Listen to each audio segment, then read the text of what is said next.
Batwoman number 15, written by J.H. Williams III and W. Hayden Blackman, art by J.H. Williams III and Trevor McCarthy. So last issue, we had all the monsters attacking, and Maggie was in the middle of things as Batwoman and Wonder Woman came into the fight. And this issue is just saying, hey, let's take a second and let's see what Maggie was up to leading up to this moment. So we have this all told somewhat out of order, at least I think so. And we pick up with Maggie seeing Batwoman and Wonder Woman jumping into the fray, but she keeps on hearing the sound of chains, and she doesn't know why. And she flashes back. She knows that this is a memory, but she's unable to keep things straight right now. She's looking over all the files she has of all these kids, and she's hoping that maybe she can find just anything to help out. On top of that, her girlfriend, who of course is Kate, hasn't been seen in numerous days, so she's a bit upset about that too. Then we jump to, she has a few members of the Medusa clan, whatever you want to call it, charging after her. She has a gun trained, she shoots them dead, and one of them says the Greek word for mother, so she's like, alright, did some referencing into that. Why would a Chinese gang be having the ancient Greek word for mother? So as they arrest a couple other members of this Medusa tribe, she starts asking specifically about Mother, and the guy's like, she's the end of Gotham, the end of your world. And Maggie's like, all right, well, they're crazy, but best we can do. So all the monsters are now attacking all this Medusa gang.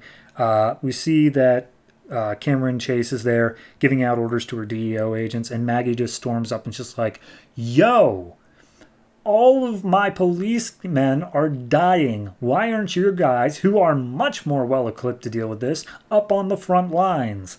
And Cameron's like, I don't take orders from you. And she's like, please. And so Cameron buckles down and says, all right, fine. Guys, go protect the GCPD. And Cameron turns to Maggie and is just like, hey, if you want some help, if you want something real, I need you to go down to this location because you have a group of people who are basically going to be sacrificing themselves. You need to take care of that. So internally, Maggie says her entire, how she grew up. She grew up with a very religious father. And when Maggie started, cutting her hair short and starting to be a bit more, lack of a better word, butch, her dad locked her in the shed, tool shed that they had, and said, if you want to be a boy so bad, then you're going to learn to work with tools. And of course Maggie was freaking out about that. It was 110 degrees, and she ended up smashing her way out of the shed just to see her mom standing there saying, oh, please don't misunderstand. Your father does love you. So that's the point where she learned to be independent and never trust anybody. So turns out that Cameron sent Maggie down to the local church, and she hates being in there. She feels so uncomfortable being there, but she goes in. And when she gets in there, she sees a group of parents of the kids that are missing, the ones that have been constantly telling her to do more. And they are basically all have weapons and such like that. And it's obvious that they are going to go out there and try to basically do this themselves. And Maggie tells them, there are things currently out there that won't care that you have a baseball bat or a machete. And then the one guy, he points out, well, I have a gun. Isn't that enough? And Maggie puts up her gun, just put down the gun. You need to stop. This is not the way to get your kids back. This is literally just suicide. And Maggie punches out one of them just to get him to see focus. And the one woman, Isabel, is currently freaking out even more so. And Maggie's like, what's going on? Turns out that her husband went out there on his own, basically saying, yeah, no, we're going to do this. And he's already out there, essentially marching to his death. And so she's praying at the altar, and Maggie's like, I will go and get your husband. So she starts running down the street. She comes across a branch of the gang, all armed with weapons, and him standing there with just a single pistol. And he's just saying, give me back my children, please. Please give them back. And as they start to attack, we see Maggie has fired off a few shots to stop the gang from approaching. But then he turns around and he sees Maggie, and he's so pissed off that Maggie has seemingly failed their family. He trains the gun on her. And before anyone can do anything else, the La Llorona comes in and floods the streets. It's just water everywhere. Everyone gets swept away. And she comes up to the father and says, like, your children, they were kept. I set them free. I freed them, and I'll set you free too. And he stands there just like, only God can set me free, but I forgive you. And in forgiving her, she leaves him alone. And she is basically just disappears. And Maggie's like, I have no idea how you managed to forgive her, because if it was my kid, if it was Jamie, my kid, I never would have stopped hunting her. But at that point, he resigns himself. He understands he's in over his head. He goes back and meets up with his wife and the rest of the parents. And still, all this time, all that Maggie can hear are these chains. And finally, her memory catches up with her. And as she's going down the street, she sees the children through the alley.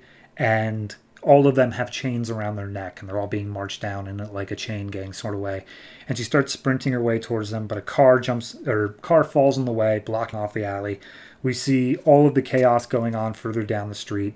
Thus leading exactly into where we picked up now of Batwoman and Wonder Woman coming in to save the day. And it seems like in this last narration box, Maggie says, God loves me enough to keep Kate out of this madness and to bring her home safe.